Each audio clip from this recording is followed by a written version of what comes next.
Hearing is to examine the challenges federal agencies face in recruiting, developing, and retaining a skilled cyber workforce that is prepared to secure and defend the homeland against rapidly evolving cyber threats.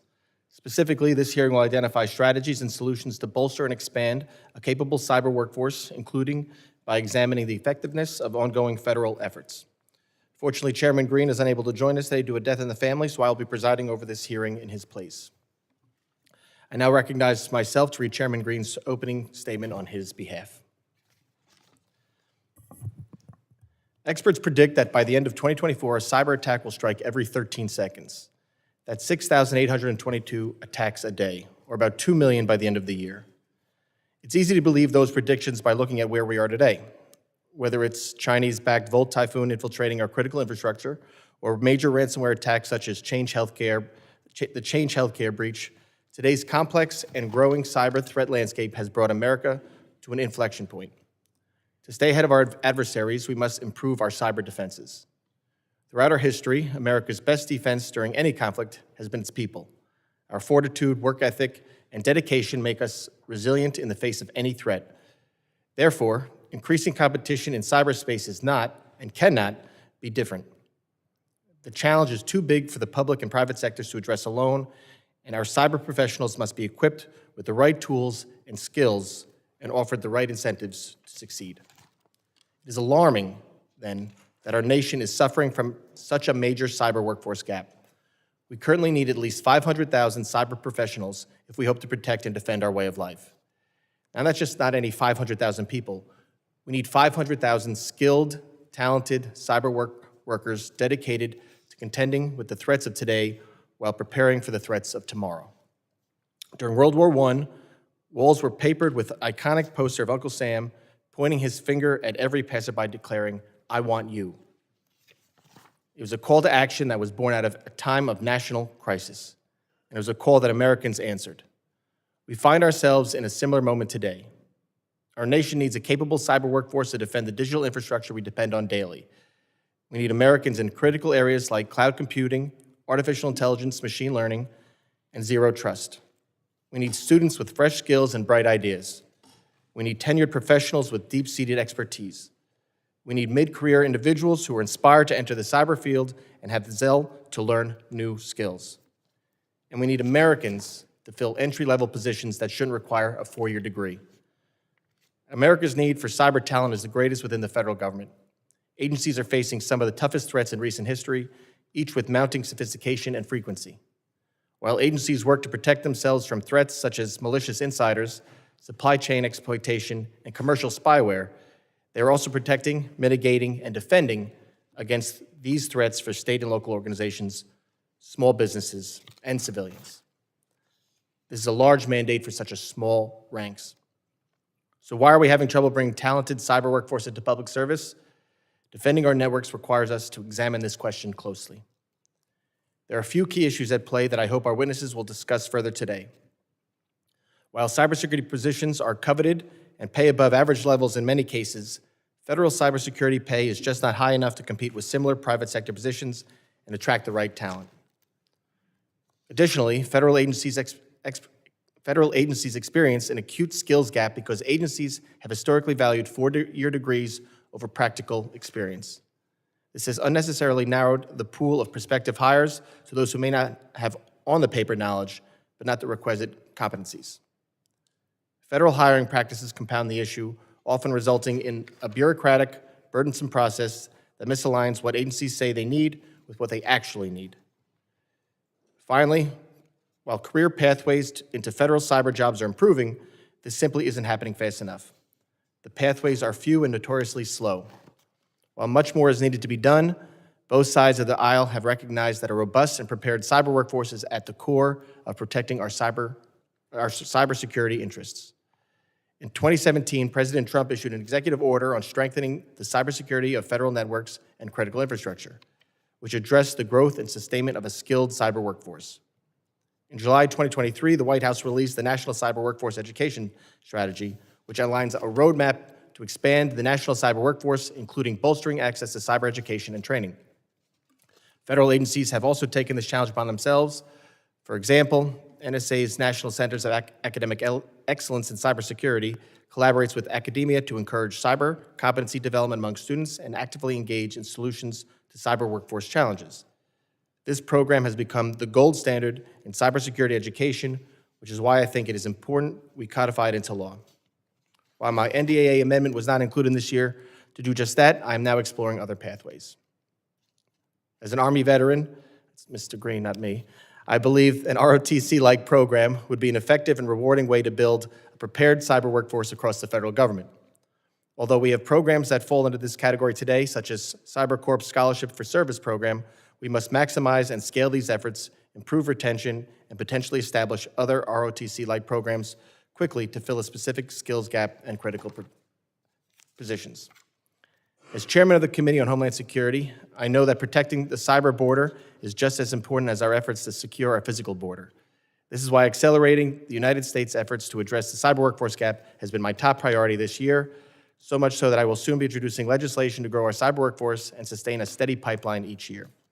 I want to thank our witnesses for being here to help us understand the challenges you have experienced, initiatives you have undertaken, and opportunities you see to strengthen our cyber workforce. Your agencies have played a leading role in promoting cyber workforce efforts, so I have no doubt that your unique perspectives will help us chart the path to cultivate a cyber workforce that is prepared to protect and defend our nation from increasingly complex threats in cyberspace. I now recognize the ranking member, Ms. Ramirez, from Illinois for her opening statement. Thank you, Chairman Gabarino. Good morning. Before I begin, I want to extend my condolences to Chairman Green and his family as they mourn the passing of his mother-in-law. And turning in today's topic, I would like to thank the chairman for holding this hearing on addressing our nation's cyber workforce shortage. And as we see increased cyber threats from adversary nation states and criminal gangs, we continue to invest in developing our cybersecurity talent pool, and it'll be essential in defending the federal government and its critical infrastructure. This committee has prioritized addressing the cyber workforce challenges for years, and it's passed important legislation to ensure that DHS and CISA continue to support cyber workforce development. Last Congress, for example, the committee secured the enactment of Representative Swalwell's Industrial Control Systems cybersecurity training legislation. Earlier this Congress, the committee passed Representative Jackson Lee's legislation authorizing CISA's effort to provide cybersecurity training to DHS employees. I really hope that we can work together to secure passage of Representative Jackson Lee's important bill by the full House this Congress. And while these legislative efforts have been helpful, we also know that there's still a lot of work to be done. Fortunately, the Biden administration has released a comprehensive cyber workforce and education strategy that sets a roadmap for how the executive branch and Congress can better support workforce development efforts.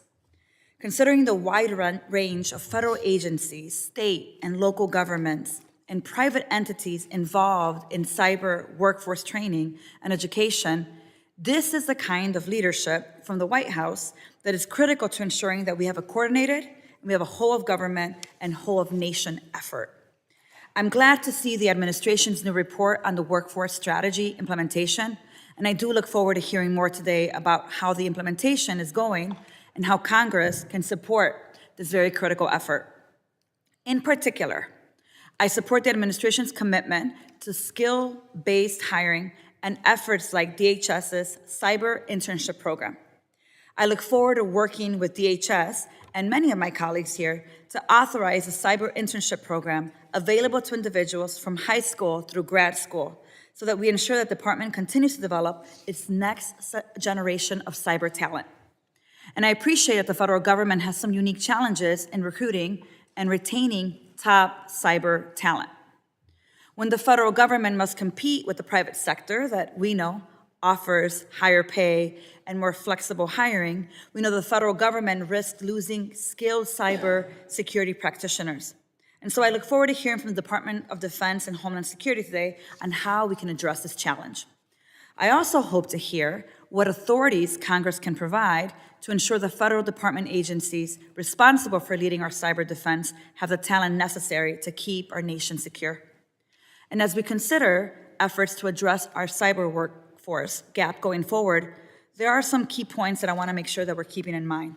First, one key advantage we have over our adversaries, let me say, is our diverse population.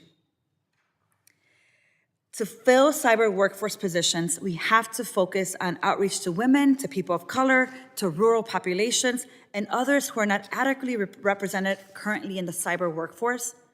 And we can't simply address cyber workforce shortage without including everyone, and doing so with an intentional effort on the part of the government and the private sector.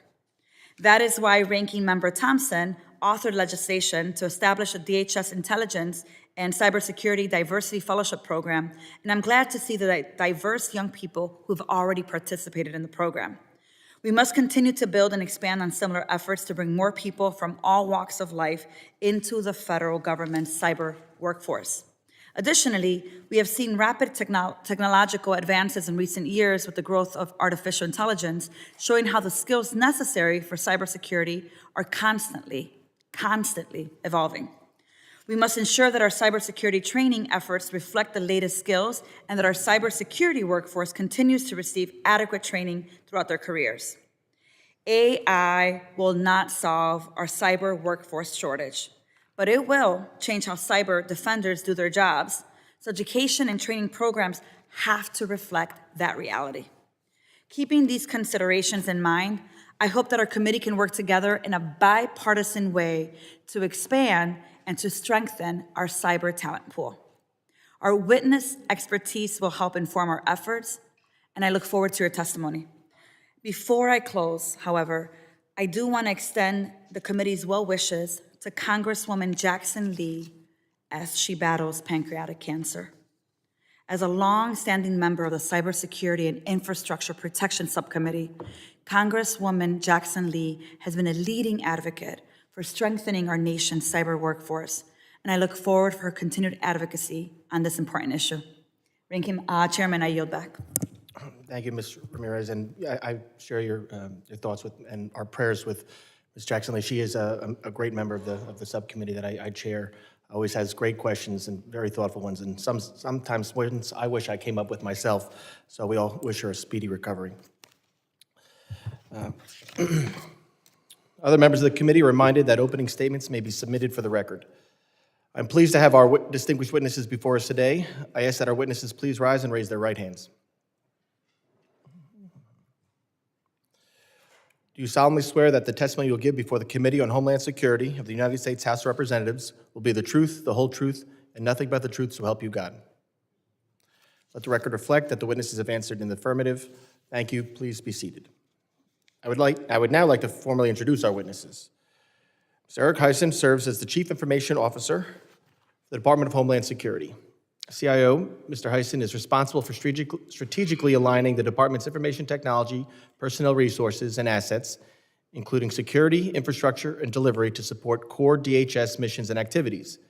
In September 2023, Ms. Heisen was named as the Department of Homeland Security's first Chief Artificial Intelligence Officer. He previously was a senior fellow at the National Conference on Citizenship, where he led projects to use technology, data, and design to address pressing public policy challenges. He also worked in state government, helping to launch the California Office of Digital Innovation and Philanthropy, supporting nonprofits working to advance immigration and criminal justice reform. Mr. Heisen graduated with honors in computer science from Harvard University. He has published research in crowdsourcing and workflow design. Ms. Leslie Beavers is a career member of the Senior Executive Service and the DoD's Principal Deputy CIO. In this capacity, she assists the CIO in advising the Secretary of Defense on information management, information technology, and information assurance, as well as non-intelligence space systems, critical satellite communications, navigation and timing programs, spectrum, and telecommunications matters. Ms. Beavers also leads engagements with the defense agencies and field activity CIOs and drives strategic resource planning across the IT and cybersecurity domains. Prior to joining the CIO, Ms. Beavers served as the Director of Intelligence, Surveillance, and Reconnaissance Enterprise Capabilities. In this capacity, she led OUSD's Defense Intelligence Digital Transformation Campaign Plan, known as Project Herald. Additionally, Ms. Beavers has over 15 years' experience in the private sector working in the film, TV, healthcare, and oil and gas industries. She holds a bachelor's degree in political science from the U.S. Air Force Academy and an MBA in finance with honors from South University. Mr. Rodney Peterson is the director of the National Initiative for Cybersecurity Education, advancing cybersecurity education and workforce development at the National Institute of Standards and Technology in the United States. He previously serves as the managing director of the EDU Cause Washington office and is a senior government relations officer. He founded and directed the EDU Cause cybersecurity program and was the lead for the Higher Education Information Security Council. He also worked at the University of Maryland as the director of IT policy and planning in the office of the vice president and chief information officer. He also held the role of campus compliance officer in the office of the president. He received his law degree from Wake Forest University and bachelor's degrees in political science and business administration from Alma College. He was awarded a certificate as an advanced graduate specialist in education policy, planning, and administration from the University of Maryland. Mr. Siyun Mo serves as the Assistant National Cyber Director of Cyber Workforce Training and Education at the Office of National Cyber Director. In his role, Mr. Mo leads and coordinates the implementation of the White House's National Cyber Workforce and Education Strategy.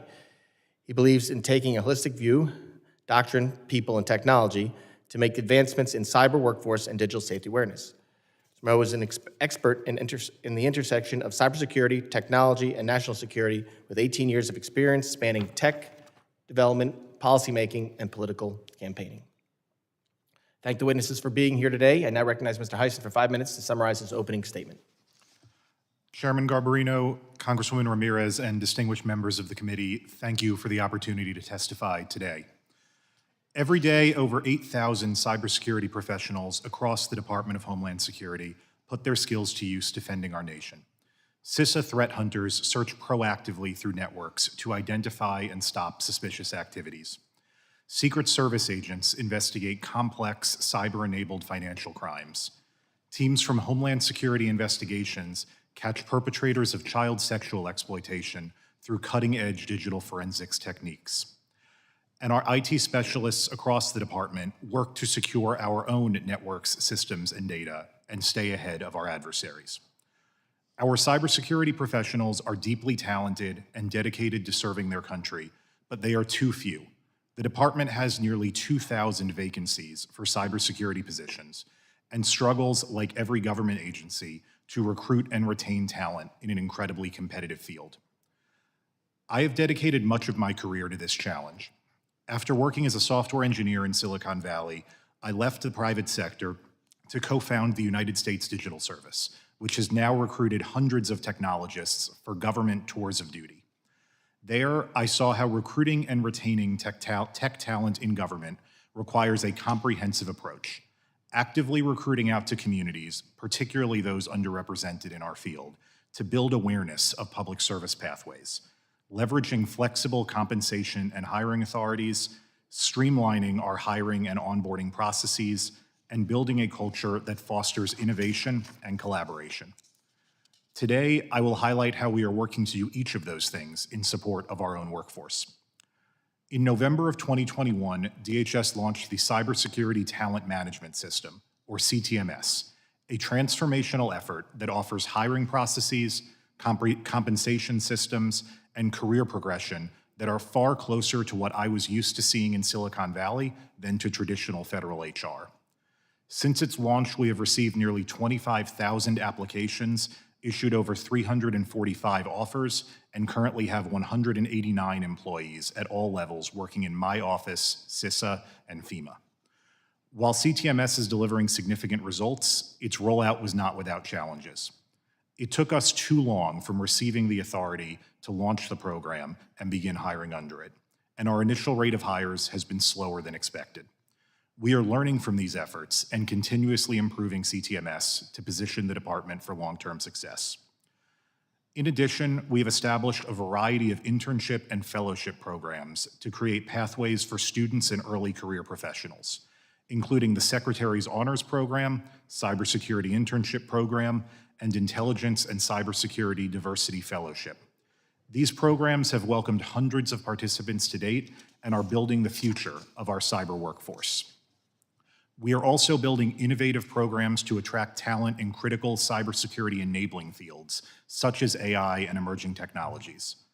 For example, this February, we launched the DHS AI Corps, an effort to hire 50 experts to support the use of AI across the department.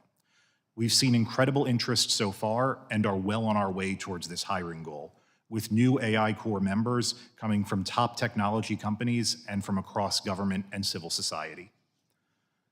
Finally, training and development of our existing workforce is also vital.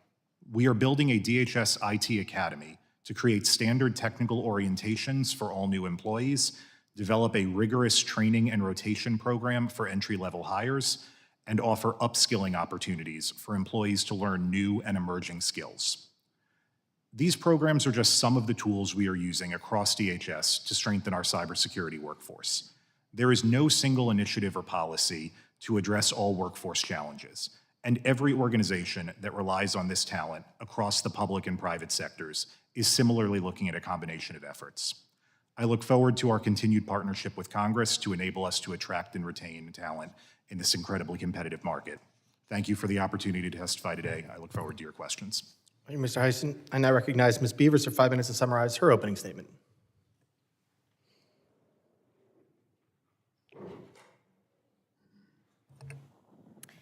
Good morning, Chairman Garbarino and Congresswoman Ramirez, and distinguished members of the subcommittee.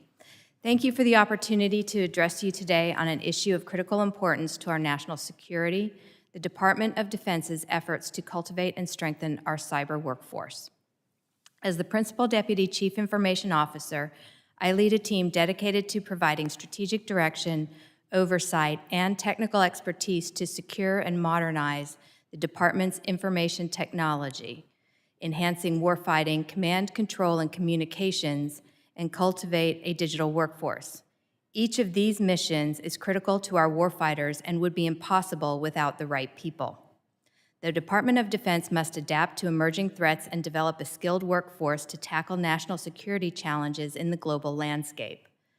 Cyber threats, cloud computing, and software modernization are crucial for safeguarding national interests and supporting warfighters. A skilled workforce is needed to innovate, develop, and implement cyber capabilities for sustained superiority.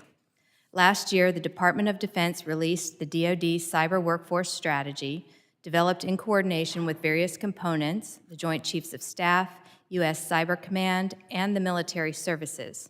This strategy aligns with the 2022 National Defense Strategy's imperative to cultivate the workforce we need.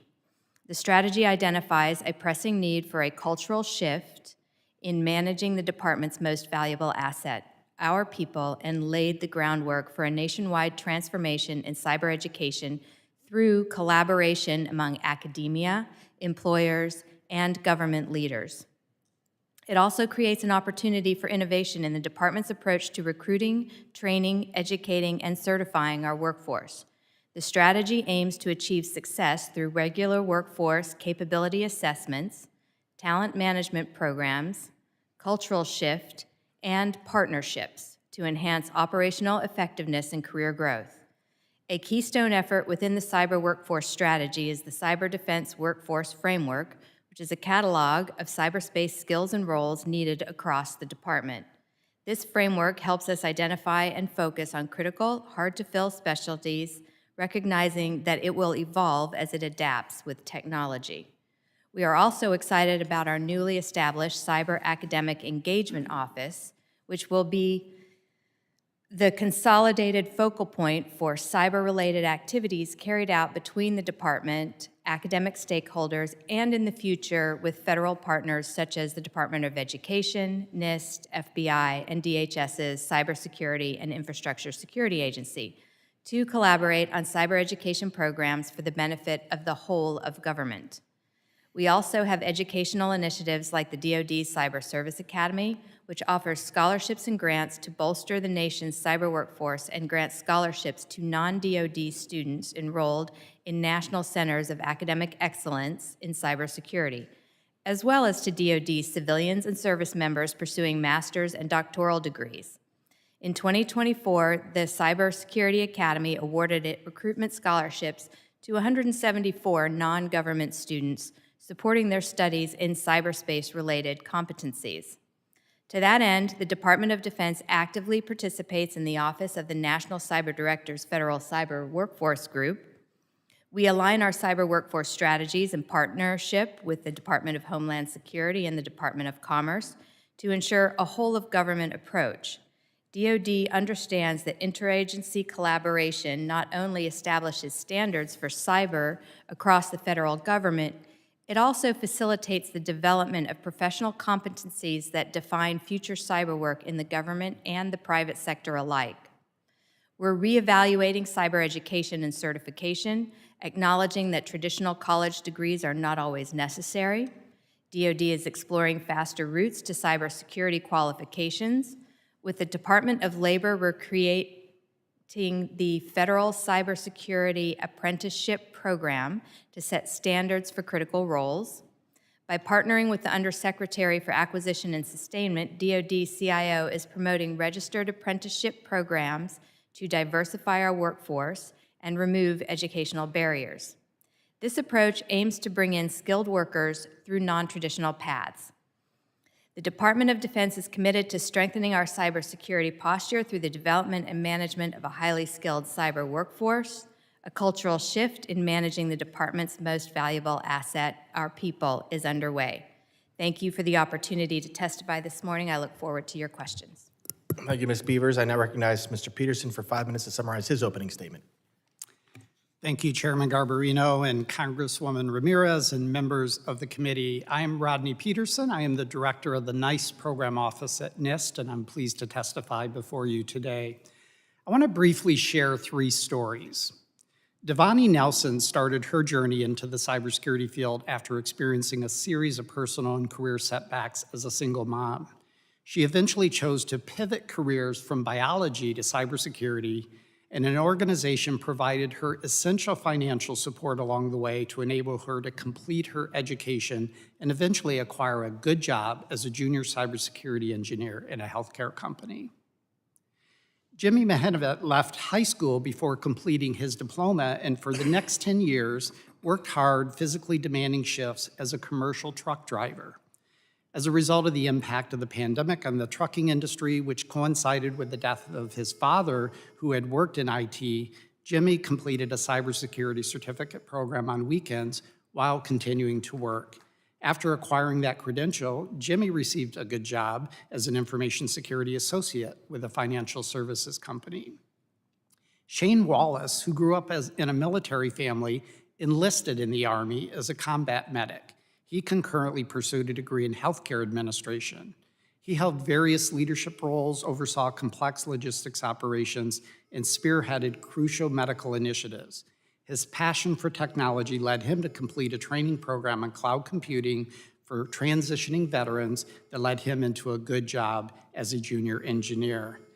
These are just 3 stories of individuals who have pursued a career in cybersecurity through alternative pathways, and their journey provide the answer to the question for this hearing: how to find workers to address America's cybersecurity workforce gap. NIST is best known for the NIST framework that provides a common taxonomy for describing cybersecurity work. It's used by employers, education and training providers, and learners, including students, job seekers, and employees. The NIST framework components of work roles and competency areas are key to navigating the CyberSeek website, a tool that helps career seekers discover cybersecurity careers. NIST also uses its convening power to support a community coordinating council that includes communities of interest on topics such as cybersecurity apprenticeships, competitions, diversity and inclusion, K-12 cybersecurity education, and more. The council also includes working groups that help achieve NIST's strategic plan goals and objectives. The first goal is to promote the discovery of cybersecurity careers and multiple pathways. We hold a Cybersecurity Career Week campaign each fall to help career seekers discover the variety of types of careers in cybersecurity and the multiple learning pathways. The second goal is to transform learning to build and sustain a skilled and diverse workforce. We prioritize hands-on learning experiences and performance-based assessments that measure capabilities to perform NIST framework tasks. The third goal is to modernize the talent management process to address cybersecurity skills gaps. We support the capability of organizations and sectors to more effectively recruit, hire, develop, and retain the talent needed to manage cybersecurity-related risk. The fourth goal seeks to expand use of the NIST framework. We promote the benefits of standardizing education and workforce programs, including alignment to the NIST cybersecurity framework, the NIST privacy framework, and other cybersecurity guidance. The final goal in the NIST strategic plan seeks to drive research on effective practices for cybersecurity workforce development. We use those research results to inform programs, curriculum design, learning opportunities, ensure equity, and much more. NIST hosts several key events throughout the year, and these events bring together stakeholders to showcase best practices, highlight emerging trends, and inspire action. We also produce and share several resources, including a cybersecurity apprenticeship finder and a listing of free and low-cost online cybersecurity learning content. In conclusion, the recent 15th Annual NIST Conference served to celebrate the growth and progress towards fulfilling our mission to create an integrated ecosystem of cybersecurity education, training, and workforce development. However, we must continuously strive to prepare, grow, and sustain the cybersecurity workforce that the public and private sectors need to safeguard our national security and promote America's economic prosperity. So thank you for the opportunity to testify today on NIST cybersecurity education and workforce activities, and look forward to answering any questions. Thank you, Mr. Peterson. I now recognize Mr. Moe for 5 minutes to summarize his opening statement. Good morning, Chairman Garbarino, Congresswoman Ramirez, and distinguished members of the committee. Thank you for the opportunity to testify before you today with some of ONCD's closest federal partners about the critical demand for cyber workforce. While this challenge to meet this demand is daunting, this is also an opportunity. Filling these jobs is necessary to advance our national security and our economic prosperity. Whether one serves in the public or the private sector, a career in cyber can put you on the front lines, protecting and defending our digital way of life. There's an abundance of talented individuals in every corner of our country who can help us meet this demand. It's up to us to remove barriers and broaden pathways for them to get into these good-paying, meaningful jobs in cyber. There are a number of challenges we must overcome to build the cyber workforce this nation needs. First, many Americans haven't considered a job in cyber at all. They may assume the jobs are narrow, highly technical, and done by a hacker in a hoodie in a dark room. Oftentimes, they haven't seen anyone like them, or they know who has taken a path into a cyber career. And even for those who are interested, there are barriers to entry, even if they have the skills to do the job. Second, while we have good education and workforce development systems, they are struggling to keep up with the increasing demand for cyber talent. We need more educators, training programs, and equipment for hands-on learning of critical cyber skills. And third and finally, we know that many of the best solutions are unique to each community and its partners. And right now, there are not enough locally driven efforts to connect individuals to training, to jobs, and services. We call this the locally driven ecosystem model. The administration is driving a whole-of-nation approach to connect Americans to these good-paying, meaningful jobs in cyber. First, the foundation of this effort is the National Cyber Workforce and Education Strategy that ONCD developed in collaboration with 34 federal agencies and hundreds of key external stakeholders. Second, the federal government cannot solve this issue alone, and stakeholder collaboration is critical to success. Over 100 organizations have made voluntary commitments to grow and hire cyber talent. Third, our approach recognizes that the jobs we need to fill are not just in IT, but across industry and within companies both large and small. That's why we're making cyber an integral part of other workforce and education priorities to unlock resources and new partnerships to grow the nation's cyber workforce in utility companies, agriculture, energy, healthcare, education, manufacturing, and more. As a result, we can report on our initial actions to date. To open up cyber careers to all Americans and remove unnecessary barriers, we are focusing on skills. The administration is leading by example by modernizing the federal hiring process and fully embracing skills-based approaches for IT positions. Furthermore, the pivot extends to federal IT and cyber contractors across the country. To strengthen education and workforce development systems, we are identifying federal investments to expand opportunities through quality hands-on training and learning programs such as cyber clinics and earn and learn registered apprenticeship programs. The National Security Agency provided grants to launch cyber clinics in Louisiana, Minnesota, Nevada, and Virginia. And the Department of Labor is now serving more than 13,000 cyber apprentices across the country as the result of the work initiated under the 120-day cybersecurity registered apprenticeship sprint with partners and continued through the registered apprenticeship executive order. To increase the use of locally driven ecosystem models, we have convened stakeholders across the country to establish or expand their ecosystems and to share best practices. Most importantly, we know that the best solutions come not solely from Washington, D.C., but from the innovative partnerships and ideas we find in communities across the country, just like in each of your district. We made a lot of progress, and there's a lot more work to be done. The demand for cyber talent will continue to grow as the world becomes increasingly digitized. We are committed to be working with Congress to connect Americans to good-paying, meaningful jobs in cyber that advance our national security and economic prosperity.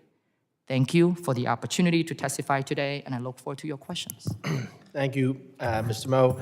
I'll just say the committee's not going to hold it against you for stealing some of our cyber talent. They did call votes, like they said they would. So we're going to now take a short recess, and we'll reconvene 10 minutes after votes, which will probably be in about a half hour or so. So you're in recess.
Committee will come to order. Thank you all for the witnesses for waiting. Members will now be recognized by order of seniority for their 5 minutes of questioning. I remind everyone to please keep their questioning 5 minutes. An additional round of questioning may be called after all members have been recognized. I now recognize myself for 5 minutes of questions. While we often discuss the workforce gap, we overlook those who are currently in our workforce. They may not possess the right skills to keep up with cyber threat landscape, even though they fill critical roles. Mr. Peterson, what does it mean to be a qualified cyber professional today? So we would turn to qualifications based on our NIST framework that identifies work to be performed and knowledge or skills that a worker would need. And as we've said through our testimony, that can be acquired through a variety of different ways, through education, through training, through on-the-job experience, work-based learning experiences. So for us, qualifications start with something like the NIST framework as a standard. And then I think secondly, to your point, it doesn't always have to come externally. It could be existing workers who can be reskilled or upskilled into cybersecurity. Mr. Moe, how do we professionalize the cyber workforce while we move away from four-year degrees? I think that's why we want to focus on skill-based approaches. When you think about skills, once we sort of like figure out how to map out the skills that we need, then match it with assessment on how someone have the skills. That's how we can do it. The reality here is that you don't need a cyber in your job title to actually be doing cyber work these days, right? So that's sort of like the key point here. So as we're trying to kind of map out the professionalism, to professionalize the whole cyber workforce, we have to think about broadly the whole workforce in itself. So I have spoken to countless CISOs from Fortune 100, Fortune 500 companies. They are all moving to skills-based hiring, away from degree-based hiring. So for the federal government, what are some of those effective pathways or for skills-based training and hiring that you've seen or explored? Yeah, I appreciate that question. When we travel around the country, we see things like registered apprenticeship. It's one of the models. Work-based training is another model that we really like. Again, when you take a skills-based approach, we need a fundamental shift in thinking about not on an individual basis, but more of creating a team with complementary skills. So some of the successful companies, they're trying to build teams with skills with advanced, people with advanced cyber skills and people with early entry career skills. Then you kind of like map out and have a team that can do the job and deliver on the mission. So do you work with, you said you were traveling across the country, with some certain apprenticeships. Has there been any work with community colleges or technical schools? Yeah, for talent? Absolutely. The very first visit that the National Cyber Director did was to the Community College of Baltimore County to essentially elevate cyber, to make sure that people with 2-year college degrees understand that there's a pathway into cyber career. And then we also went to Fayetteville Technical Community College because they kind of have a pathway for veterans and their spouses to get into cyber as well. The key here, though, is it's more than just one institution. This only works if the 2-year college are working with the 4-year colleges and universities, and they are also working with the K-12 school districts locally, and the private sector employer involved in telling the schools what they need, so that all of them come together to figure out how to build that pipeline. And that's the approach that we're pushing here. I appreciate that. I could ask you all questions for a while, but I only have a minute left. I do want to focus on harmonization. Mr. Moe, at a HISGAC hearing on regulatory harmonization earlier this month, your colleagues stressed how harmonization requires leadership from OECD and Congress. Blog post from Director Coker this month also called for Congress to work with the administration to help craft cyber regulatory standards. None of this acknowledges Congress has already done this by passing CIRCIA.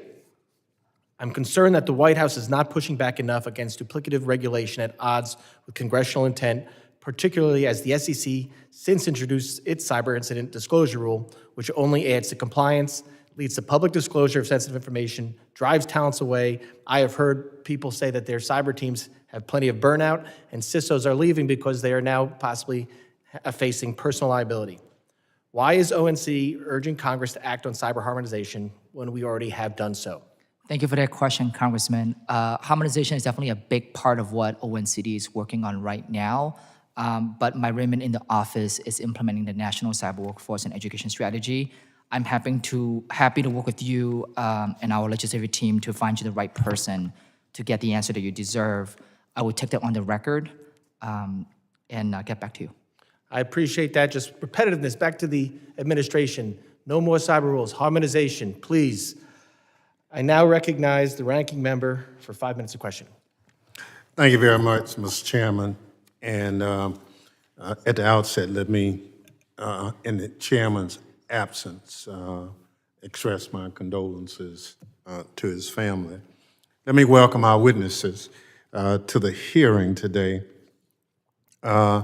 We have Rhode Island, Michigan, had Louisiana, and myself, if my accent doesn't give me away, I'm from Mississippi. And as a top Democrat on the committee, one of the things that we've been interested in is not only diversifying the workforce, but also saying if you leave the Beltway, you can find a lot of talented people.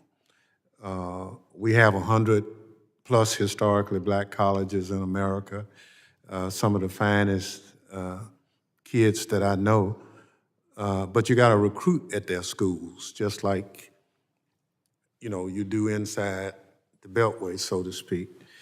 So I'd like each one of you to kind of give me a snapshot of what your agencies are doing to build relationship, especially with smaller historically black colleges across the country, and how the Office of National Cyber Director promotes outreach to smaller HBCUs. And we'll start with Mr. Henson.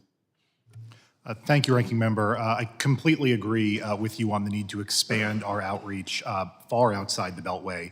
We have launched programs and built recruiting partnerships with organizations all across the country, including many HBCUs and minority-serving institutions.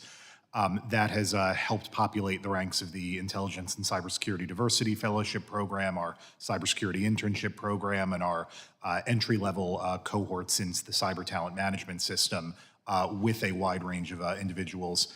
I'll also add that we can't just focus on bringing talent from around the country into DC. We have to meet talent where they are. Not everyone wants to work in the National Capital Region.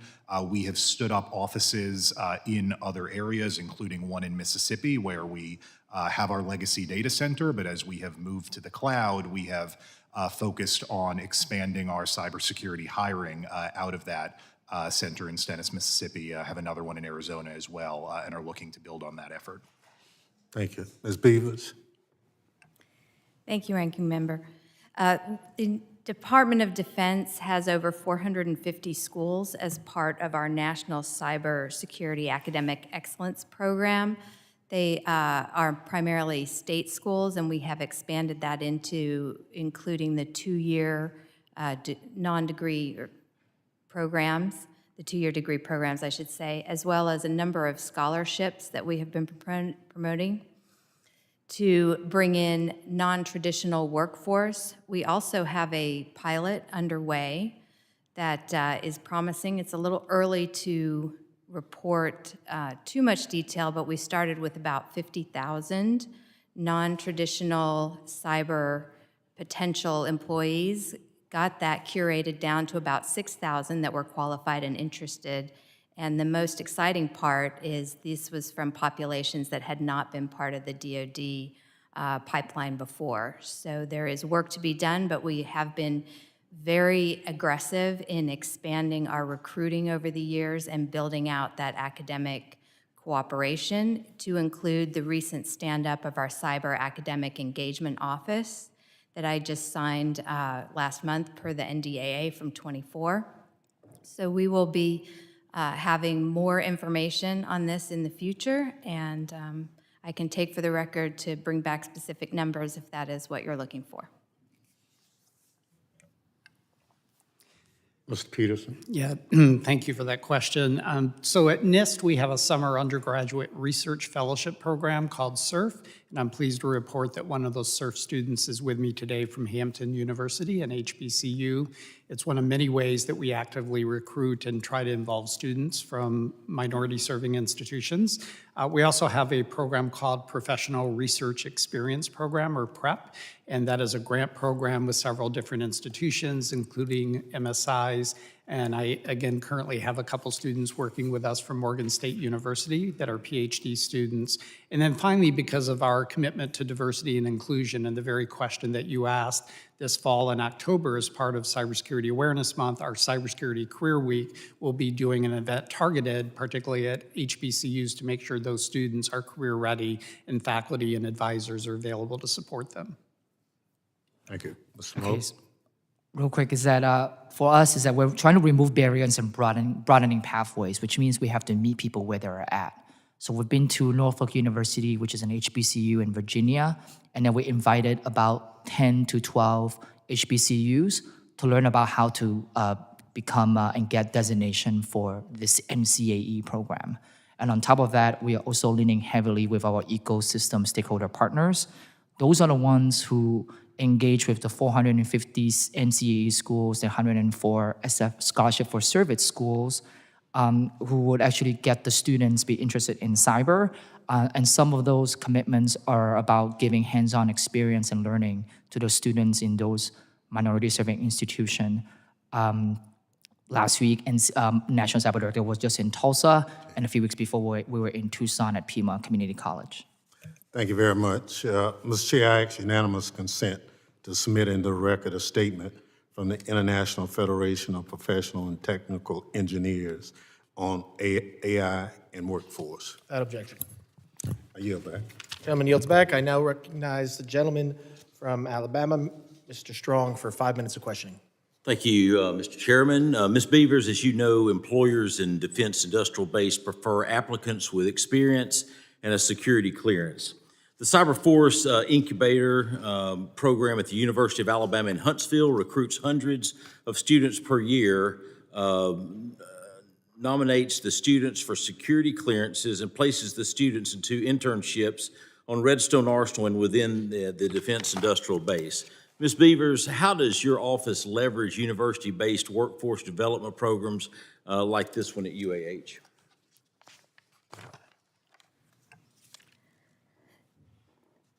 So we partner very closely with organizations to bring in students into our scholarship programs as well as internships. And through our cyber academic engagement office, we will be expanding that partnership to make better use of the opportunities out there with education, to bring our supply side even all the way back into the K through 12 and grow the cyber talent starting earlier. So it has been a work in progress for a number of years for the Department of Defense to partner with various academic institutions. It is primarily through our academic engagement program, our scholarships, and our National Centers for Academic Excellence.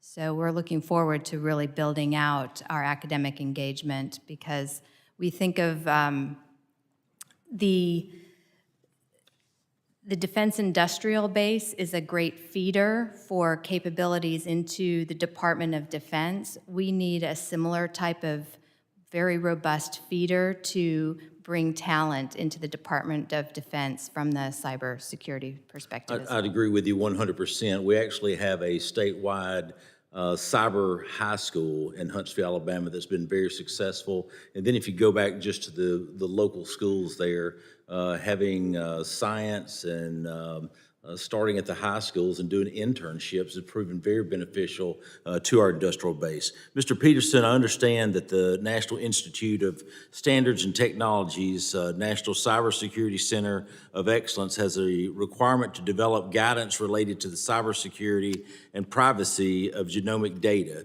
Universities and other technical organizations, including my district, are meaningfully contributing to the NIST's program. Progress in establishing the standards and best practices for cyber protection and genomic data. With the increasing demand for cybersecurity workforce across the nation, would this effort be expanded to include the involvement of more students? Thank you for that question. And I should add that I'm also the interim chief of the Applied Cybersecurity Division, which includes that NCCOE facility. And I know the director of the NCCOE as well, Sherry Pascoe, is relatively new. And because of our partnership and relationship, we've certainly talked about more academic engagement with the center, both faculty and students as well. We have a pretty robust set of summer interns there this summer and plans to work throughout the year. MITRE is the FFRDC for the center. They likewise have a number of students, so we'd be happy to explore that with you as well, and have personally spent a lot of time in Huntsville recognizing the excellent work that's happening in that community.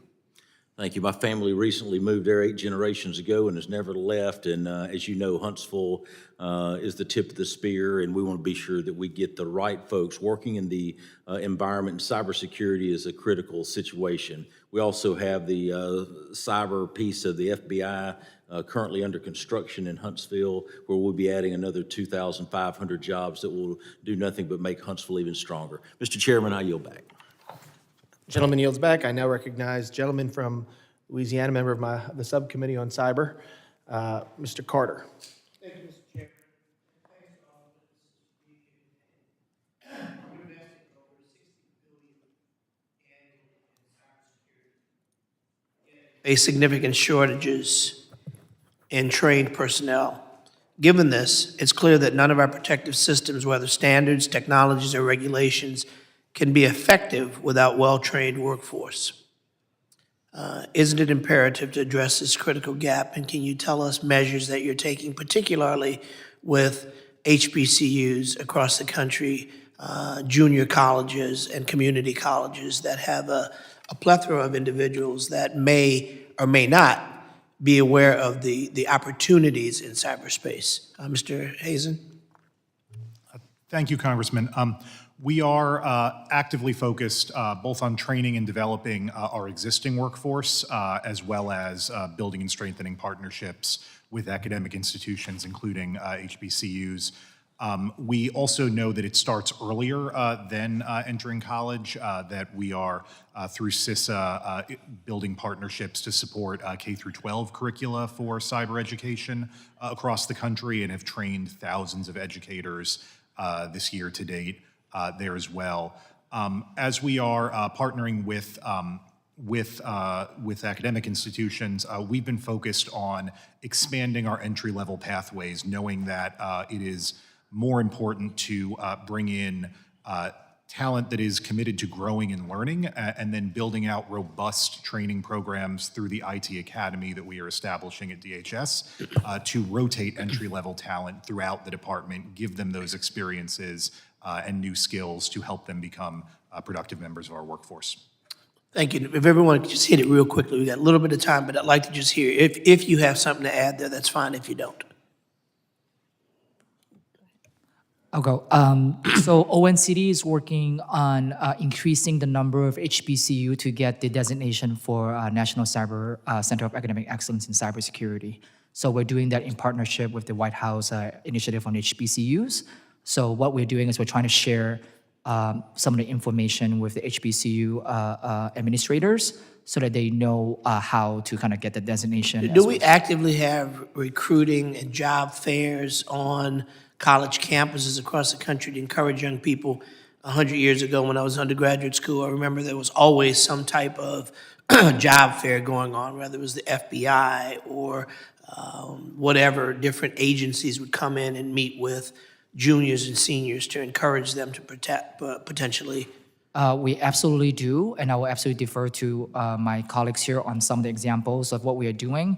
But the key here is that most people, when they see the word cyber, they just don't see themselves doing those jobs, right? So But it's weird because our children, I know my kids can put a computer together and take it apart and do all kind of programming, but somehow that still has a little bit of fear associated with it. But we know that kids are super bright, particularly when it comes to technology.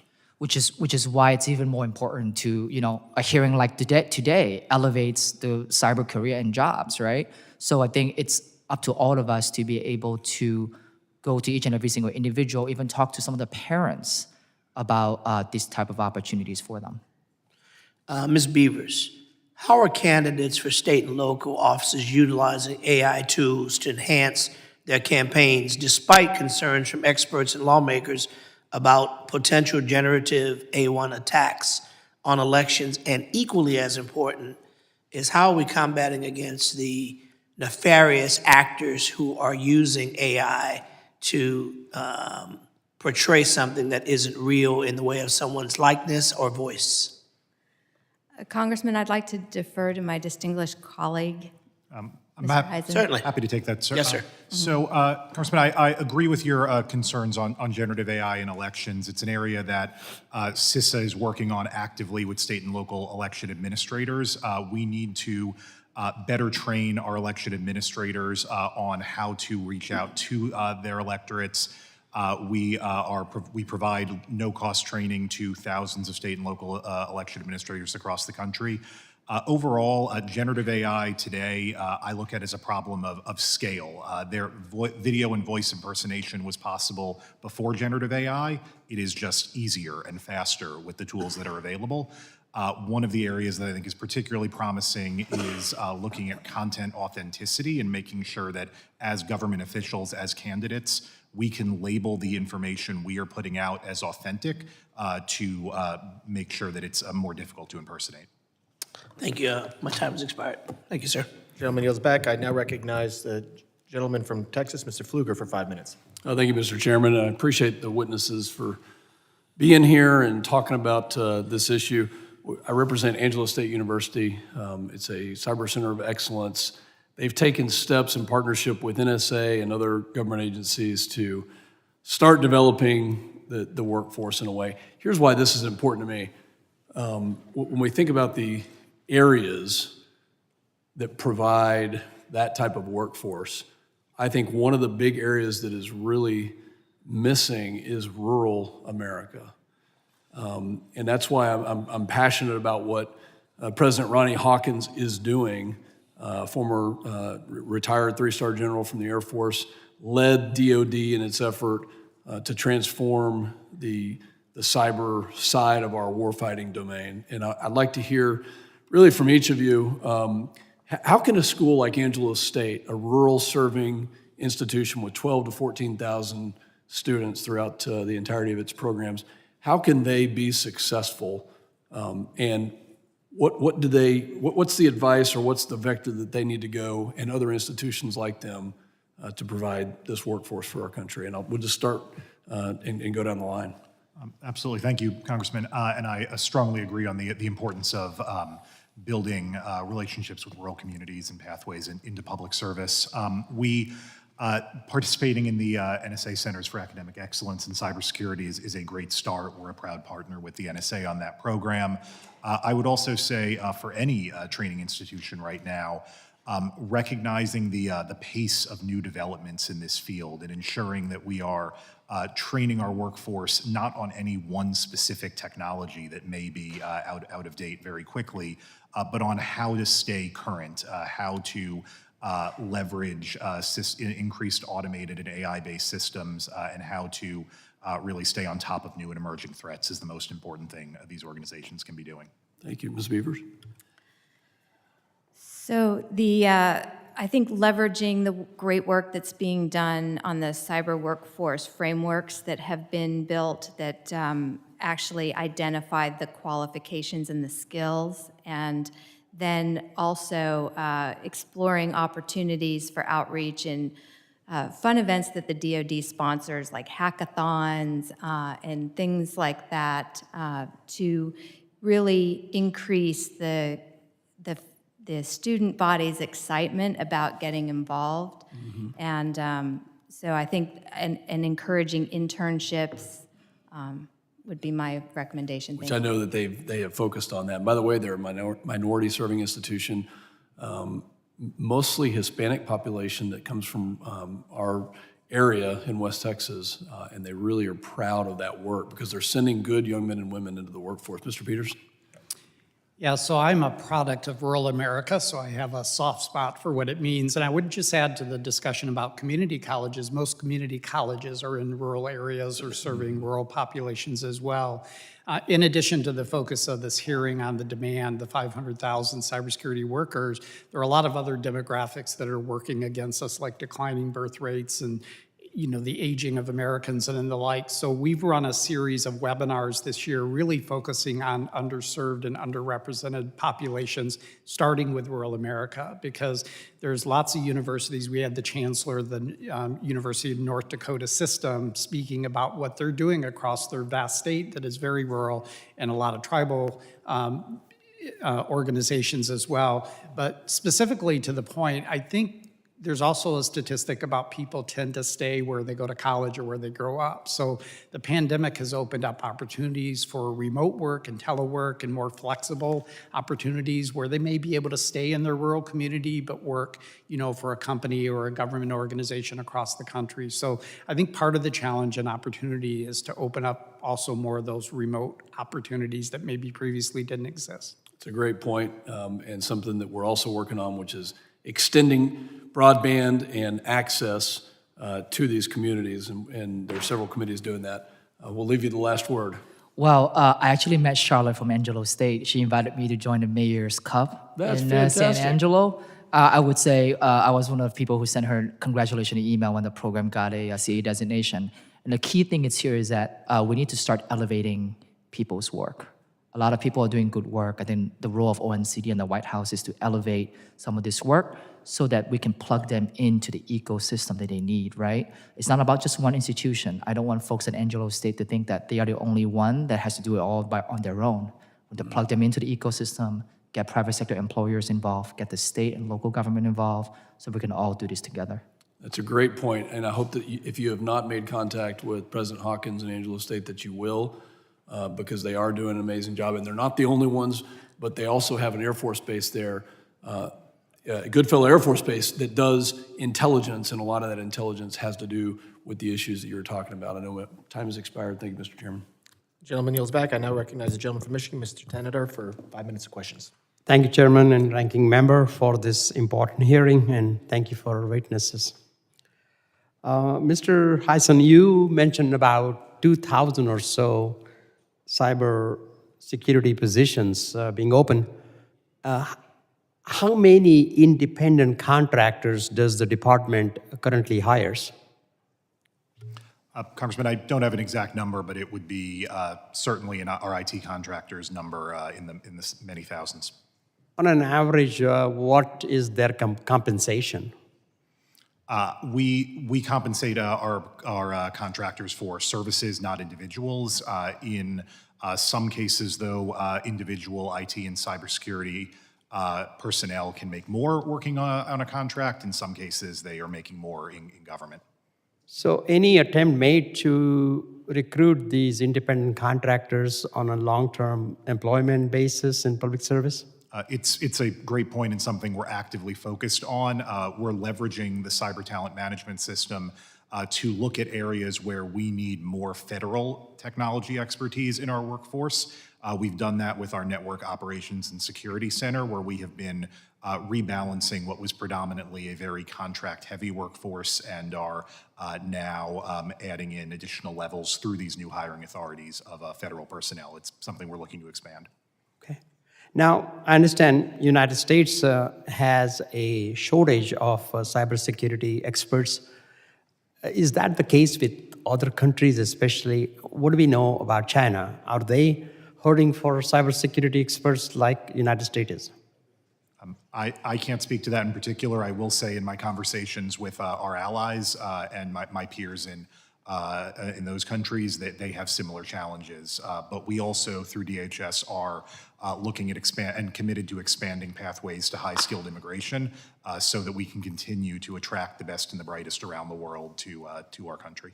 Yeah, I want to pick up on that high-skilled immigration a little bit, because it looks like a lot of good programs have been initiated by and certainly we must provide these trainings to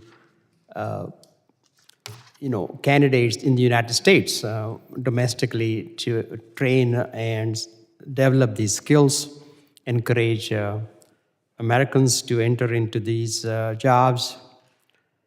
But while we do that, is there any interest in either special visa programs, immigration programs to encourage expertise that is available across the world? Absolutely, Congressman, and I'll give one particular example with artificial intelligence. In his executive order, President Biden directed the department to take a number of steps to streamline our high-skilled immigration pathways to attract the best in AI and related fields. U.S. Citizenship and Immigration Services has completed or is on track for all 6 of the taskings they were given in that executive order.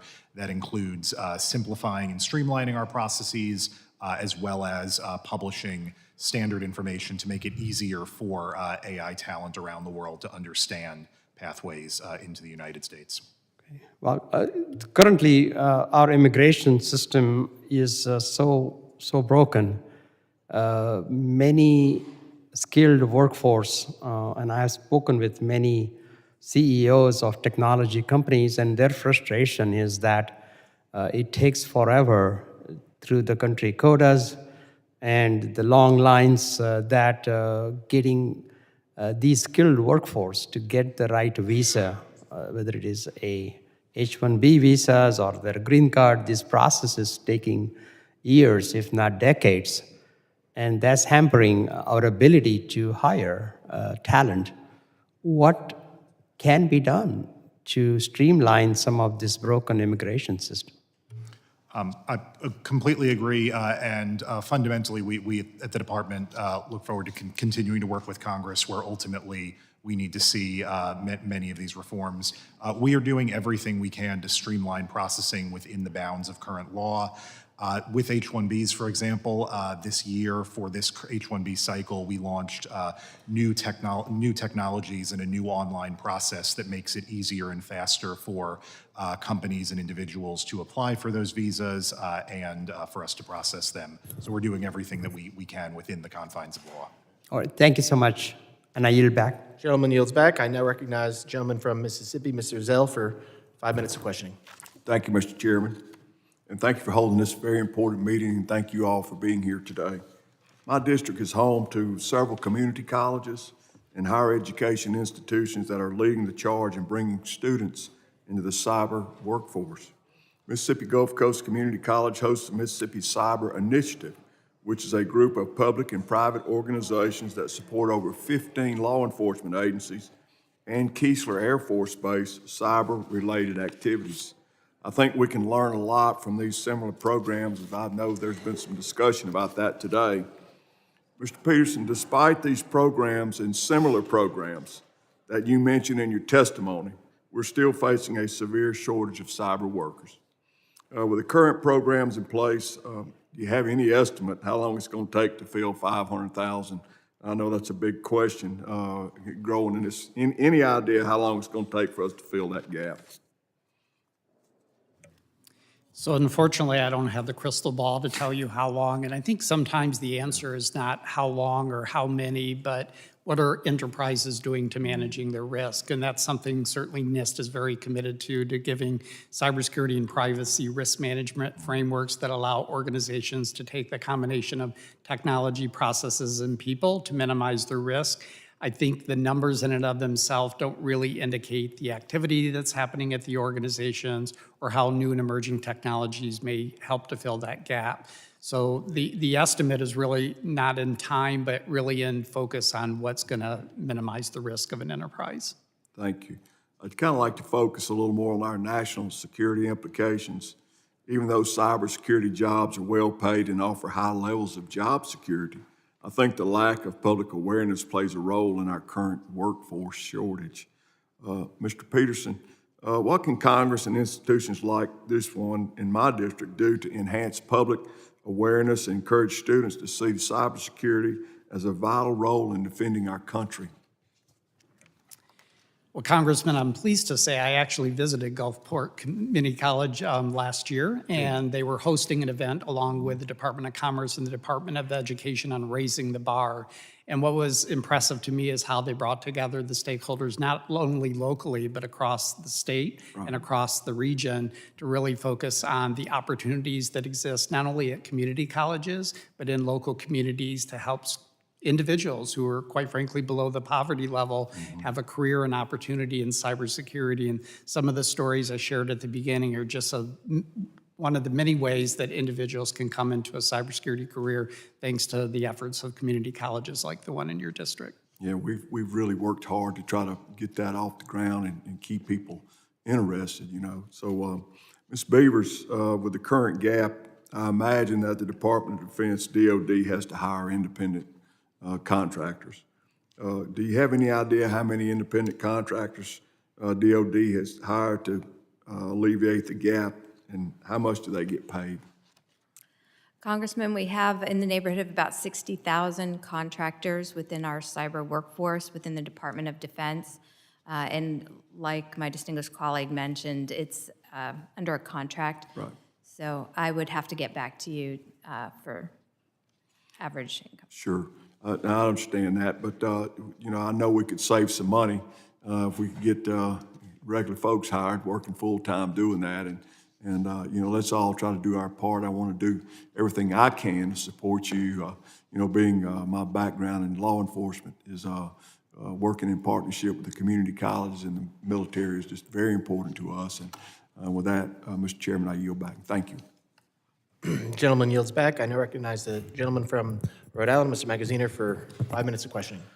Thank you, Chairman, and thank you to our witnesses. A robust cybersecurity workforce is vitally important to our national security, our homeland security, and our economic security as well, because, of course, in the private sector, billions and billions of dollars are stolen a year from average Americans because of cyber breaches to private companies as well as to government agencies. And cyber is also an opportunity to provide good-paying jobs for young people in a very promising and growing field. Cybersecurity jobs pay well, they're available, there are job openings all across the country, and we have to train the workforce to meet that need. Before I go any further, I just want to recognize my predecessor, former Congressman Jim Langevin, for his work on this committee, a longtime champion of cybersecurity, and continues to do that cybersecurity work now in the private sector, including in his leadership at the Rhode Island College Institute for Cybersecurity and Emerging Technologies, which is a really exciting hub that we are building in Rhode Island under Jim's leadership to do our part to meet these emerging workforce needs. So for young people who are interested in cybersecurity, we have to promote pathways into careers. We have to provide educational opportunities at the K through 12 level, at colleges and universities, and also alternative credentialing programs as well. And we need to grow the pipeline of cyber workers for the federal government and the private sector as well. Let me start with Mr. Moe. Can you speak specifically to the K through 12 arena and what we as a Congress can be doing and should be doing to better support school districts, particularly in under-resourced communities who may be interested in creating pathways and curricula to get young people introduced to cybersecurity at an early age? I appreciate that question. Thank you so much. One of the things that we push for in the strategy is to make sure that we are teaching cyber concepts earlier in one's education. In middle school, when they're exploring career and whatnot, we want them to be able to know that cyber is a pathway. So there are a couple programs I would just pay to, bringing it up. It's CTE CyberNet. It's one way that we are teaching educators so that they can teach students about those cyber skills. We also have Gen Cyber Camps that, NSA and others have run. And then the other thing is because we, K-12 education policy generally run out of state governments, we have been partnering with private sector and various organizations to make sure that we're pushing some of those cyber education. There are commitments to gamified cyber, for example, to make sure that kids play some gamified games. There are also commitments to teach more cyber skills to girls and kids in K-12. So those are how we are going about it in terms of making sure that we're bringing some of this cyber stuff along in the K-12 arena. Terrific. And Mr. Peterson, as has been discussed already, good jobs in cybersecurity don't necessarily require a 4-year degree, but they do require training. Can you speak specifically about the role of community colleges and what we could be doing to better support cybersecurity programs at those institutions? Yeah, so earlier a question was asked about what are we doing to support community colleges, and I'm really pleased and proud that the National Science Foundation has regularly invested in a national center. Currently, it's the National Cybersecurity Training and Education Program run out of Whatcom Community College. They're a national resource to community colleges. They convene them, they prepare them, they actually mentor them to become national centers of academic excellence as well. So we need to raise and elevate the importance of community colleges, not only because of their accessibility, but quite frankly, they're very skills focused. They're hands-on, they're performance-based, and a lot of students can leave those programs either with a degree or a certificate or some type of credential and go directly into the workforce. Many of them go on to a 4-year school, but the 2-year colleges play an absolutely essential role in helping address the workforce shortage we're talking about today. Thank you. And finally, you know, where the Homeland Security Committee and the Department of Homeland Security has the need to attract cybersecurity talent as well. I just flag, I love, you know, the bipartisanship that's been exhibited in this hearing. I think we are all concerned about the need to attract and retain cyber talent.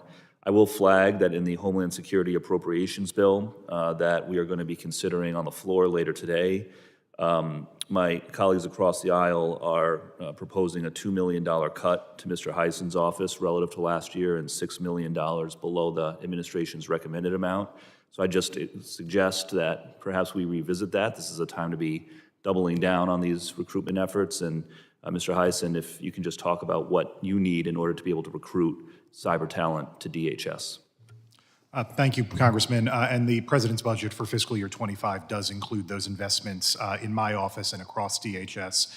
There is some specific funding we've requested there in artificial intelligence to help us build out our core capabilities to train our workforce to be ready for AI and to leverage and bring AI expertise into the department for cybersecurity and other purposes. So perhaps we can all work together to try to plus up that funding as we go through the appropriations process. And I'll yield back. Thank you, The gentleman yields back. I now recognize the gentleman from Louisiana, Mr. Higgins, for 5 minutes of questions. Thank you, Mr. Chairman. Mr. Peterson, according to your background, sir, you are our education specialist here. We're clearly facing a challenge in filling the roles that our nation needs in cybersecurity and the cyber tech performance realm. The workforce challenges across every industry are quite significant, including healthcare and manufacturing. I mean, we can't get enough welders, so it should be no surprise in a nation that is noted for its work ethic. If we can't get enough welders, we're probably going to have problems getting enough cyber workers. Are you familiar with the terms being called the disconnected youth or the disconnected generation? For the benefit of Americans tuning in, we're talking about an alarmingly large percentage of what's referred to as Gen Z that is neither working nor in school. Traditionally, historically, that was a deal. As you became a young adult American, you went to work or you went to school. In some cases, did both. So if this is the generation that's the demographic that we would seek to fill cyber positions from, and if that generation of Americans is not interested in working or going to school, how are we going to pull them into training? Do you have some insight into that? And then I have a follow-up question for you, sir. Thank you for the question. I am very familiar with that demographic, also known as opportunity youth. They're 18 to 25-year-olds who, as you said, either didn't complete their education or are currently unemployed.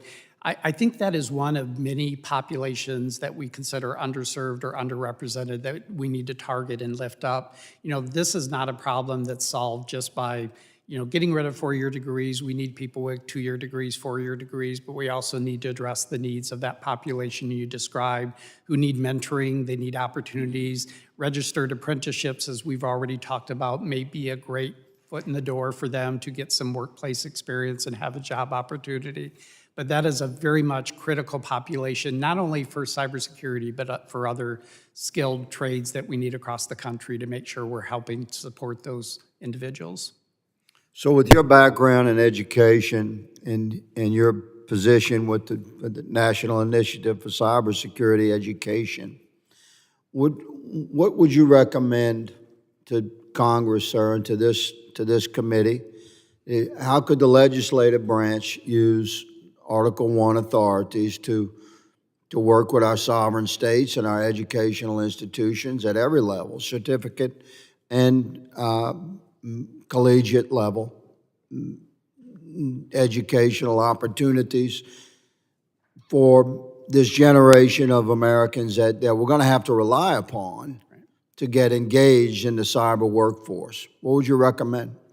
Yeah, so I would start with think locally, and you authorize NIST to give these grants called regional alliances and multi-stakeholder partnerships to stimulate cybersecurity education and workforce development in your communities. We gave out 18 grants this past year. We're about to announce 15 more community grants. Say that again, please, sir. You gave out what? 18 grants this past fiscal year, and we're about to announce 15 more based on an appropriation from the Congress. But this really brings local communities together, local schools, local community colleges, universities, training organizations, nonprofits, economic development organizations, even individuals like yourself, to make sure you're addressing the needs of local employers in your locality or region. So a lot of what we're talking about is at the national level, which is great resources, but where the rubber really meets the road is in your districts, in your communities, and that grant program, much like the ecosystem work that's described in the National Cyber Workforce and Education Strategy, is about strengthening local ecosystems. Thank you, sir, for your very insightful answer. I concur, Mr. Chairman. We have to work at the sovereign state and local level within the states to address the cyber workforce challenge. Thank you, sir. Gentleman yields back. I now recognize the gentleman from Maryland, Mr. Ivey, for 5 minutes of questions. Thank you, Mr. Chairman. Let me pick up where you just left off, Mr. Peterson. My district is Prince George's County, sort of the inner part. I'm between D.C. and Steny Hoyer, and it goes all the way up to, I call it the Research Triangle area, where we have the University of Maryland, we've got NASA at one corner, we've got the Agriculture Research Center, we've got NOAA there, and just a few miles up from that triangle area, there's NSA Fort Meade and FDA. Naval Academy also is huge on cyber. So, the regional grants piece that you just mentioned, I was wondering if that's something that is available in my immediate area, and if so, tell me about it. Yeah, so as I said, we recently funded 18. We're in the process of merit reviewing applications for 15 additional awards, and this is money appropriated by Congress that may be available for additional grants in the future. So that is absolutely one opportunity that could be available to your constituents. All right, and this would be an application piece that's going to be coming in the near future? Yeah, a notice of funding opportunity that would be publicly announced. What's the timeline roughly for when the next 15 are going to be coming available? Well, the current 15, the deadline occurred in May, so we're currently reviewing and we'll award those later this summer or early fall. Whether there's future awards is dependent on appropriations. All right, Mr. Moe, I wanted to follow up with you. I think Mr. Magaziner asked you about teaching. What cyber skills are being taught, and you mentioned that you want to make sure that they're available. And I'm looking at sort of I was going to say K through 12, but it's probably more realistically middle school and high school. What specific cyber skills are we talking about that public schools should be making available, say at the high school level? What we are pushing, thank you so much for the question. What we are pushing in the strategy is the idea of the foundational cyber skills. So it's not a skill on a particular technology. It's about a skill in which you know how to use technology. You can port your skills from one technology to another. It's about things like pattern recognition, understanding abstraction, as well as problem solving. The reason why we're pushing for those foundational skills in K-12 in middle school is because once you have those skills, you can use those skills to learn other technical skills, right? So I've seen school districts that actually go the route of certifications. I've seen school districts that go the route of hands-on learning on some of those curriculum that we have online.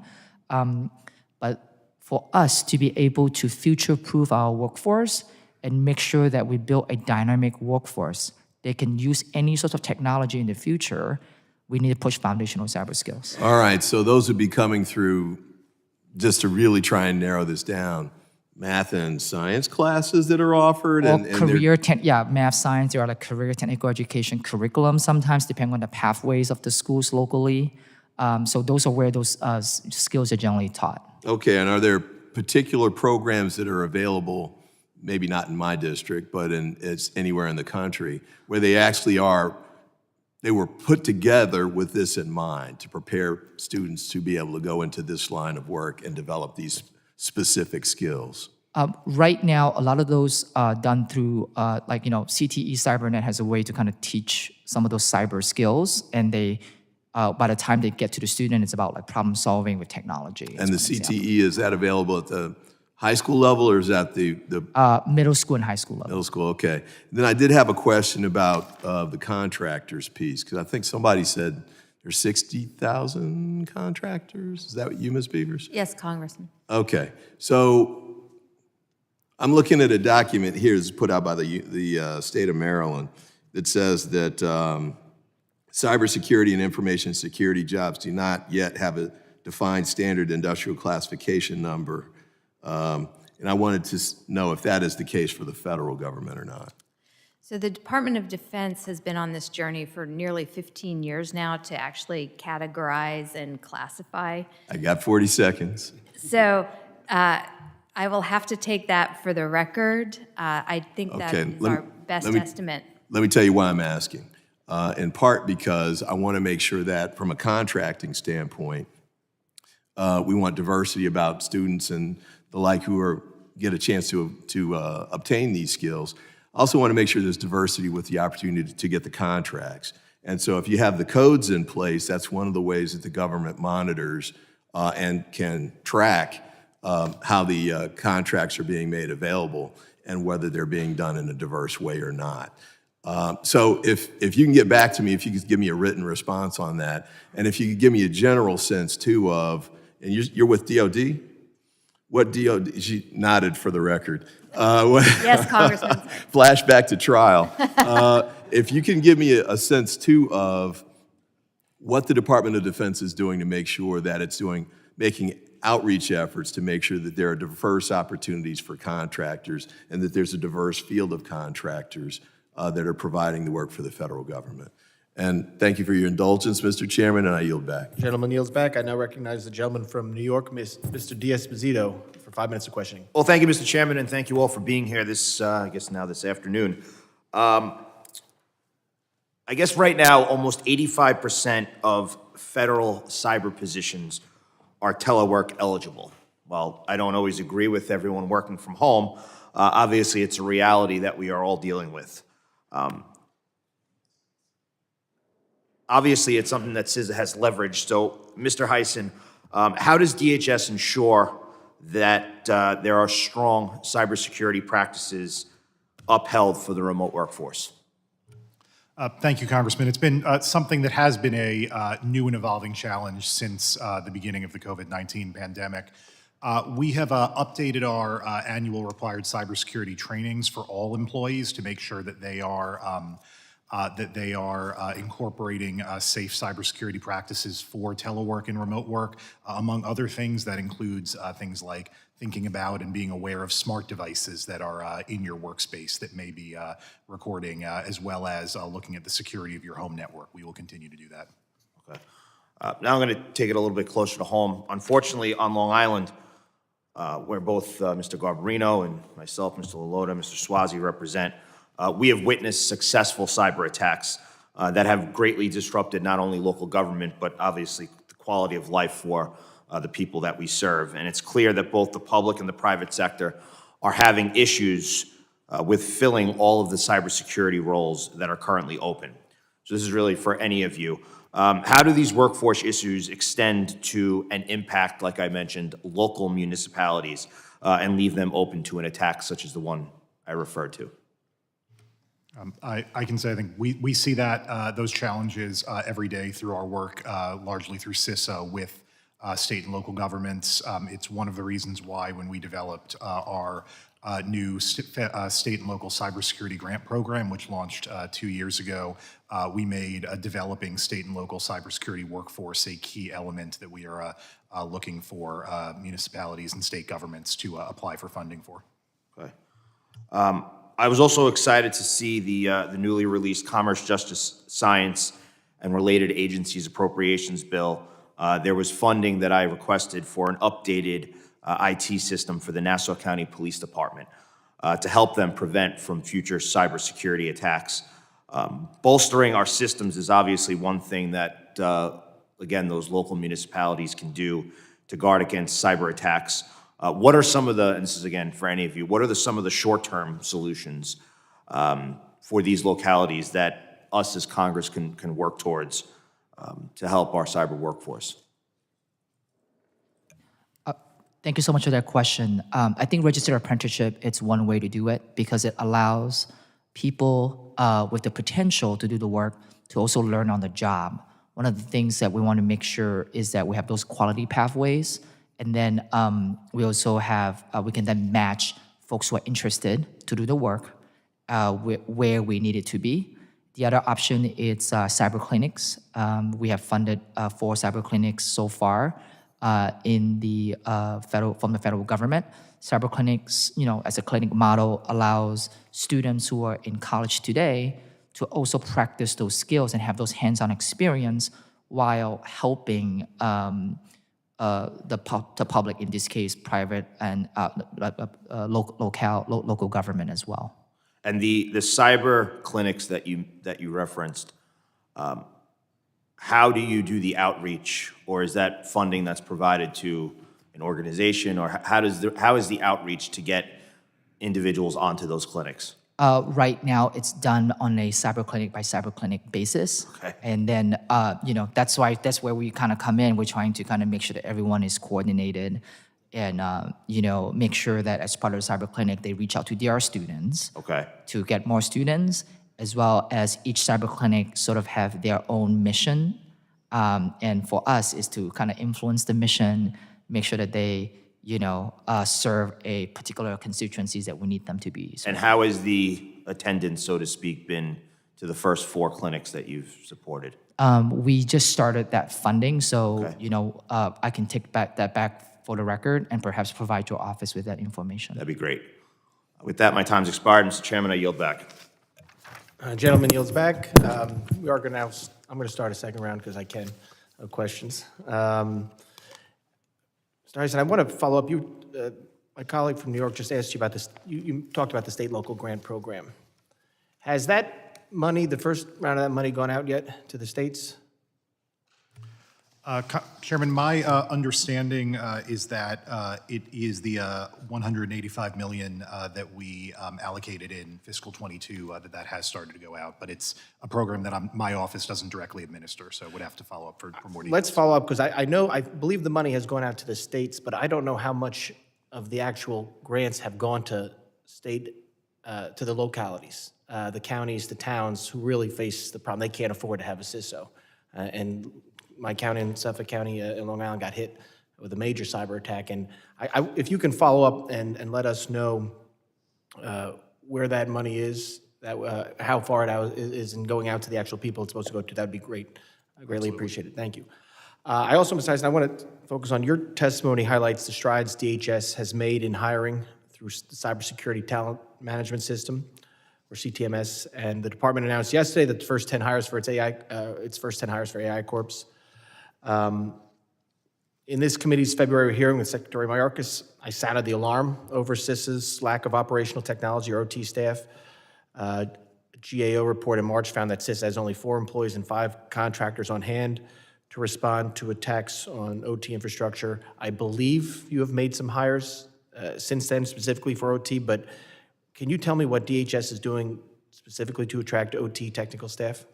Absolutely. It's an area that CISA has been very significantly prioritizing. We developed, I believe, specific positions under CTMS to specifically reach out to talent with expertise in OT security and industrial control systems and related fields.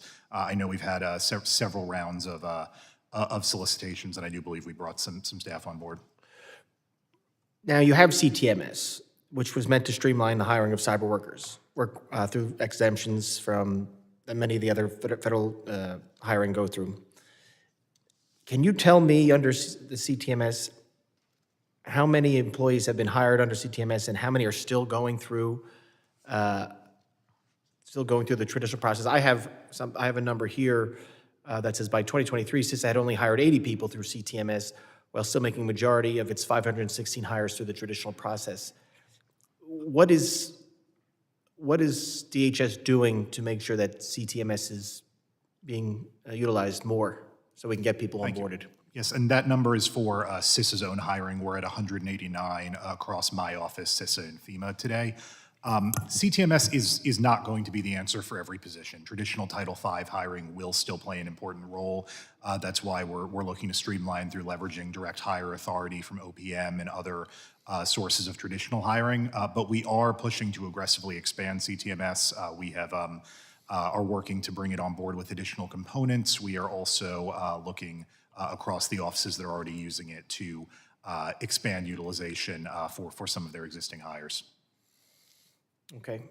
This is for anybody who really wants to answer it. We've talked about moving away 4-year degrees, even some away from 2-year degrees, focusing on skills-based, maybe some certifications.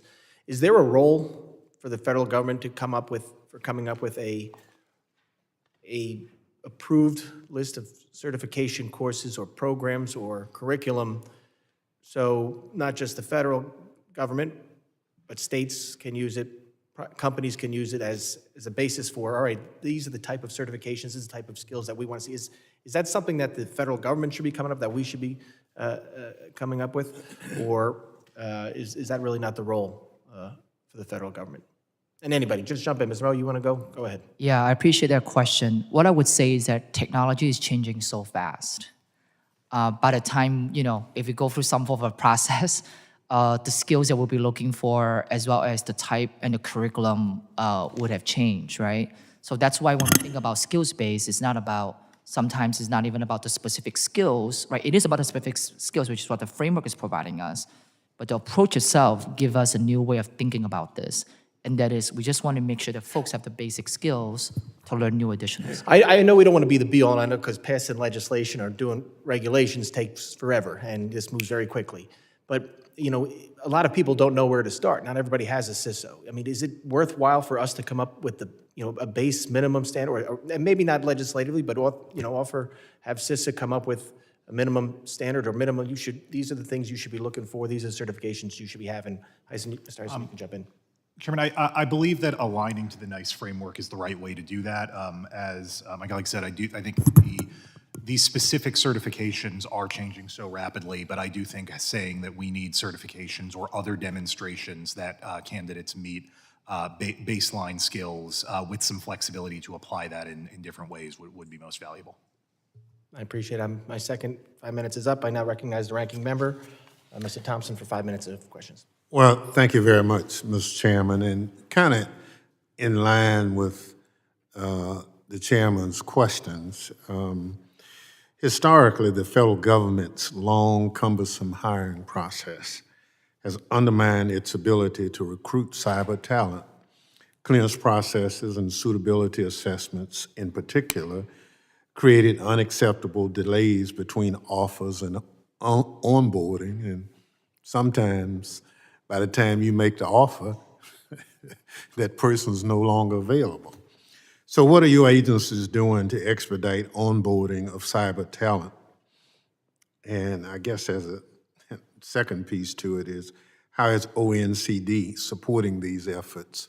So, Mr. Moore, I'll kind of see if you can backfill the answers.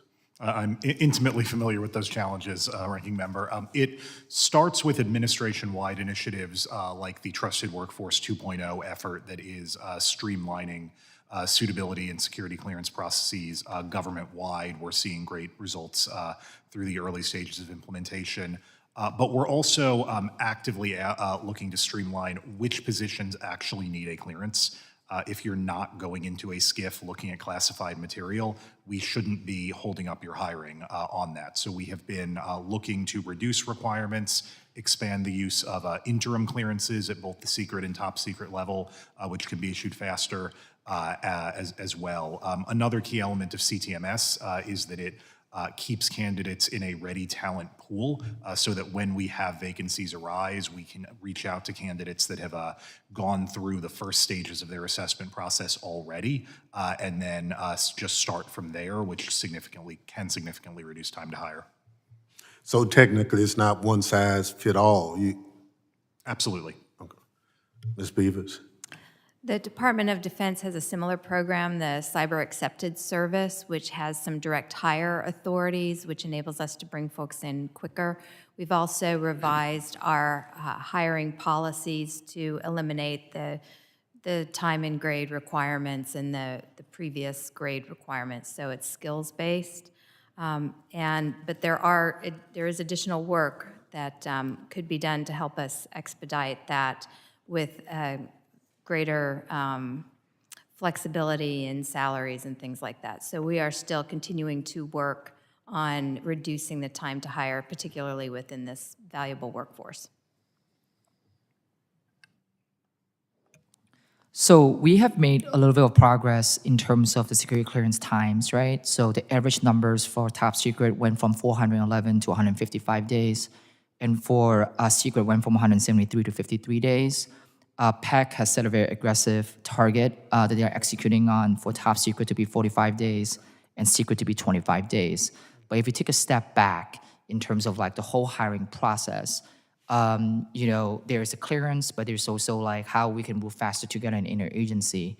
One of the things that ONCD is coordinating with our partner at Office of Personnel Management and OMB is the idea of a pool hiring process, so that we have like one certificate that multiple agencies can jump on. So we have found that has sort of like reduced the time for folks to be onboarded. In terms of there are other stuff such as like tech to gov hiring event that we do. We have at least 2 of those events already with about 1,700 people being interested in jobs, and we have offered 150 tentative job offers. So we're doing, like a lot of things in federal hiring. There's a lot of there's no one single solution. There's no silver bullet. We are fixing a lot of these smaller processes along the way. Another effort that ONCD is driving is to make sure that we have job descriptions that are more focused on skills that are sort of like usable by, multiple different agencies. And obviously this is done in conjunction through the working groups that we have, in which all the partners here are part of, so that is something that will, slim down on the hiring process from job posting to candidates onboarding. Yeah, one of the challenges that I find as a member, and very rarely do I not come in contact with somebody who's looking for a job. But they say, I go to these fairs, they give me the brochures, but there's nothing between the job fair and the brochures that hold me. I think somewhere, if we can give people hope that this jobs fair is not just a check the box kind of deal, we might get some good people, but the confidence that it's not more than a check the box event for that staffer to meet whatever their numbers are. Help me out. Are we changing that perception? Ranking Member, I think it's a shift from strictly thinking about hiring to thinking about talent and recruiting. There's a key difference in applying for a government job versus a private sector job, where if you apply for a government job, you get automated emails from USA Jobs when you hit different stages. In many private sector roles, particularly in cybersecurity, you have a recruiter who is actively talking to you and working with you through that process, which can still in some cases be longer. That's why there's been some efforts from OMB to build out federal talent teams that go beyond just HR specialists in hiring and build those relationships with candidates throughout the hiring process. I do think that's something we need to expand. I would like to highlight that the Department of Defense is also pursuing that type of a hiring pipeline development. So we are maturing the cyber accepted service to be more aligned with the civilian hiring practices, hence the pilot that I mentioned earlier.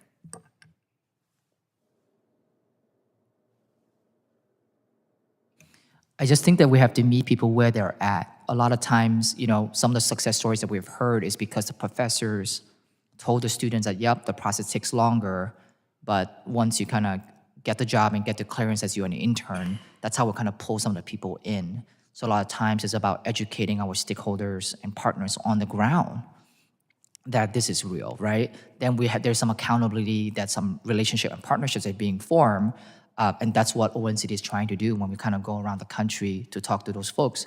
We're trying to establish those real relationships that will make sure that they will tell their students that these are real opportunities, and with some more explanation that they know what to expect. Thank you. Gentleman yields back. In closing, I just want to say thank you to all the witnesses for coming today. Sorry about votes screwing up, and I wish we had some more participation. I do know that this committee takes this issue very seriously. I know the chairman takes this issue very seriously. As I said in his opening, when I read his opening statement, he will be submitting legislation soon to help address the shortfall, both on the specifically in the federal agencies. We definitely take this issue very seriously, and I think you all be ready to expect some questions for the record to be submitted. I know I have some that I could have gone another 4 or 5 times, and I'm sure my colleagues could have as well. But I do really want to thank you all for being today and for your patience during votes. So the members of this committee, like I said, may have some additional questions for witnesses, and we would ask witnesses to respond to these in writing. Pursuant to Committee Rule 7D, the hearing record will be held open for 7 days. Without objection, this committee stands adjourned.